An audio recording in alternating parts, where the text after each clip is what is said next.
મિત્રો સ્વાગત છે તમારું આપ સૌની સૈયારી ચેનલ ગુજરાતી સાહિત્ય વિદ નિકુંજ યુટ્યુબ ચેનલમાં હું નિકુંજ પરમાર આપ સૌનું તહે દિલથી આજના વિડીયોમાં સ્વાગત કરું છું મિત્રો।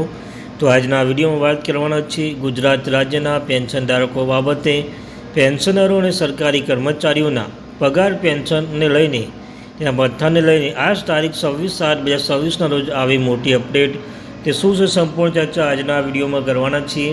तो તમે चैनल पर नवा छो तो अपनी आ चैनल गुजराती साहित्य विद निकुंज चैनल पर सरकारी कर्मचारी निवृत्त कर्मचारी पेन्शनधारक बाबते हर एक अपडेट मिलता रहे। तो अपनी आ चैनल ने अवश्य सब्सक्राइब करवानुं भूलशो नहीं, वीडियो ने पर लाइक करवानुं भूलशो नहीं। रोज रोज तमे आवी नवीनतम माहिती अपने चैनल पर प्रोवाइड करवामां आवशे। तो अपनी आ चैनल ने सब्सक्राइब करवानुं अवश्य भूलशो नहीं मित्रों। तो चलो जाणीए विगतवार माहिती।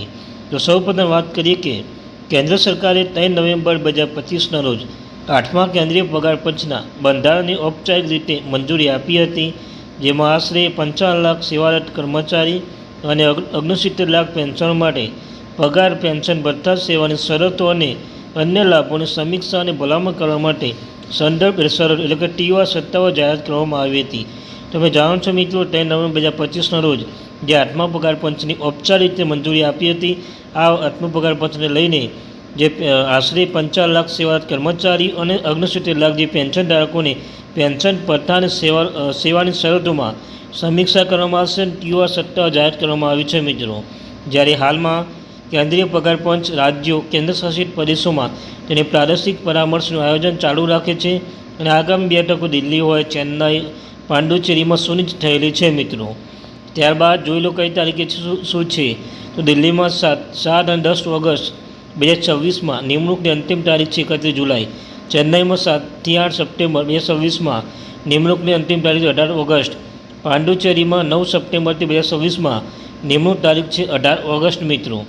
જે 8મા CPC રાજ્યો અને કેન્દ્રશાસિત પ્રદેશોની મુલાકાત લઈ રહી છે। કેન્દ્ર સરકારના કર્મચારી સંગઠન, ફેડરેશન અને સંગઠનો, સંસ્થાઓ અને યુનિયનના તેમની માગણીઓને સંભાળવાને તેમના મેમોરેન્ડમની સમીક્ષા કરવા માટે મળી રહી છે। તો કમિશન તેની રચનાનો 18 મહિનાની અંદર એટલે નવેમ્બર 2025ની ભલામણો રજૂ કરે તેવી અપેક્ષા છે મિત્રો। તો 18 મહિનાની અંદર જે કમિશનની રચના કરવામાં આવશે। ત્યારબાદ મિત્રો વાત કરી લઈએ કે શું છે। તમે જોઈ શકો છો અહીંયા કે જુલાઈ મોંઘવારી ભથ્થા અપડેટમાં કેન્દ્ર સરકાર તેના કર્મચારી માટે મોંઘવારી ભથ્થામાં એક કેલેન્ડર વર્ષમાં 2 વાર સુધારો કરે છે। જાન્યુઆરી 2026 માટે મોંઘવારી ભથ્થા અને મોંઘવારી રાહત પેન્શન માટે DRમાં 2% વધારો કરવામાં આવ્યો છે, જેનાથી 18 એપ્રિલ 2024ના રોજ કુલ DA 60% થઈ ગયું છે। તમે જાણો છો મિત્રો, ગુજરાત સરકાર દ્વારા વર્ષમાં 2 વાર મોંઘવારી ભથ્થું વધારવામાં આવે છે। એક મોંઘવારી ભથ્થું છે જાન્યુઆરીમાં, બીજું છે જુલાઈમાં। એટલે તમે જાણો છો મિત્રો, જાન્યુઆરી મહિનામાં 58% DA હતું, એ 2% વધારીને 60% કરવામાં આવ્યો હતો। પેન્શનના નિષ્ણાતો માને છે કે જુલાઈ DA સામાન્ય રીતે સપ્ટેમ્બર જાહેર કરવામાં આવશે, જોકે કેટલા વર્ષોમાં તે ઓક્ટોબર સુધી મોડા પડી શકે છે।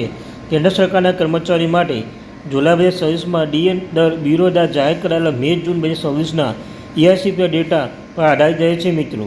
તો પશ્ચિમ બંગાળમાં 7મા પગાર પંચ આર્થિક બાબતોના વિભાગ નાણાં મંત્રાલય સચિવ અને અર્ટુન ચક્રવર્તી IAS નિવૃત્તિ 1985 બેચને અધ્યક્ષ તરીકે નિયુક્ત કર્યા છે અને તેના બંધારણ તારીખ 6 મહિનાની અંદર અહેવાલ રજૂ કરવાની અપેક્ષા છે। તો કમિશનનું મુખ્ય મથક કોલકાતામાં રહેશે।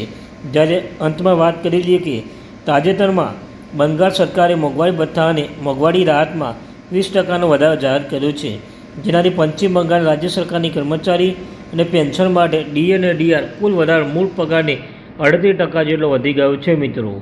તો આ હતી આજની માહિતી। તો આપણી આ ચેનલ ગુજરાતી સાહિત્ય વિદ નિકુંજ ચેનલને સબસ્ક્રાઈબ કરીને બેલ આઇકન બટન દબાવવાનું ભૂલશો નહીં। Thank you very much watching video. જય હિન્દ, જય ભારત।